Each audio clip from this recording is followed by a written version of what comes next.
everyone, I'm Valentina Fassel with the House of Valentina, and I am so excited because today I'm going to share with you how to make these very easy distressed DIY planter pots. You're not going to believe how simple these are and how much they're going to save you money. I'm so excited. Let me show you the first one. This is our finished product. It looks distressed, it looks old. I feel like this sort of pot just adds an enormous amount of character to a space, especially when you compare it to a regular terracotta pot. These actually are the same thing. They started out the very same. So I'm going to show you just in a couple steps how easy it is to get this beautiful distressed look. And these pots are so cheap. You can find them at your hardware store, probably at Walmart, anywhere really. They're very cheap, maybe a couple bucks for the small ones and maybe $3 or $4 for the big ones. So then besides that, you're just gonna need some paint. I'm using a gray color that's acrylic from the craft store and a white one and a sponge, and that's it. The first thing that you're going to want to do is to lay down a piece of plastic. It can be a trash bag, it can be a plastic bag from the grocery store, just something to protect your space, assuming that you don't want to paint your table with this distressed look as well. We're going to take a regular terracotta pot. This is again from the hardware store, and I've got some acrylic paints. You can choose.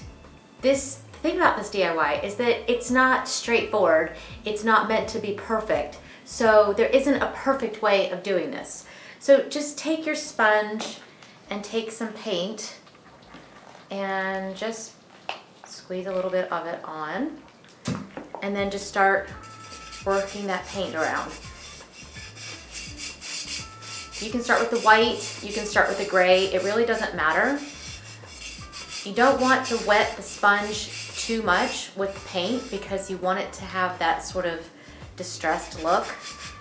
I've actually been having this one out in the garden, so I just thought, I've got other pots that look really cool and have all that character. How do I do that to these other ones that I already have sitting in the garden? So I like to also do a little bit of the inside, because unless your plant comes up and over the edges, then you might see a little bit of that. So this is stage one, and you'll just add like a quick little layer. See, on this one, I started with the gray.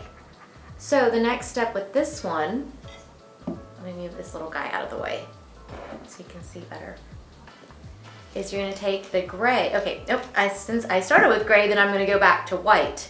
So I wiped the first time. The second time around, I'm just kind of dabbing. And again, I don't wanna have too much paint on my sponge because I want it to look messy. Can you see that? How it's a little bit, it's uneven. That's what you want. You want that uneven look.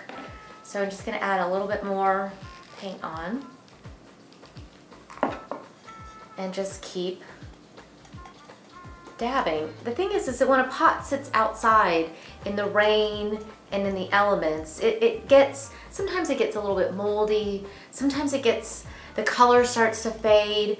So you're not aiming for perfect. You want some spots to have more paint than others, and that's what's gonna make it look so cool.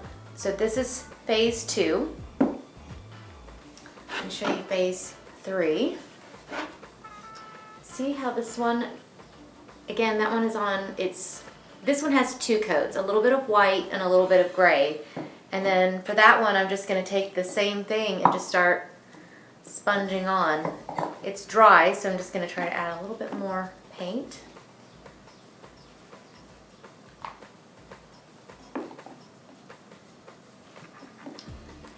I'm gonna move this little guy out of the way. He's kind of in the way, isn't he? Next, so you just take your sponge. See how that's got a lot of paint? So I'm just gonna move it around. It's kind of like the old days when we were sponging everything and we wanted everything to look distressed. We were doing this to our walls. Kind of makes me want to try it on my walls, I won't lie. I do have it in my bathroom and I kind of love it.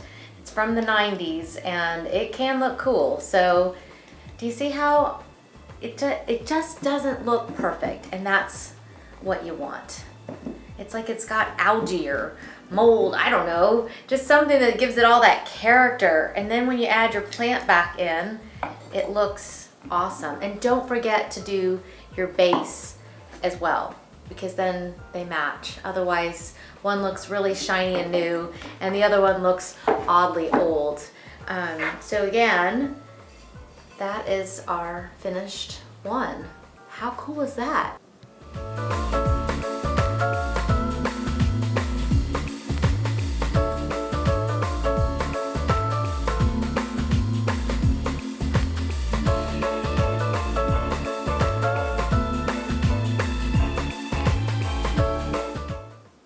Thank you so much for stopping in today. I can't wait to share more with you. houseofvalentina.com will have more pictures and all the links. Thanks. I'll see you guys soon. Bye.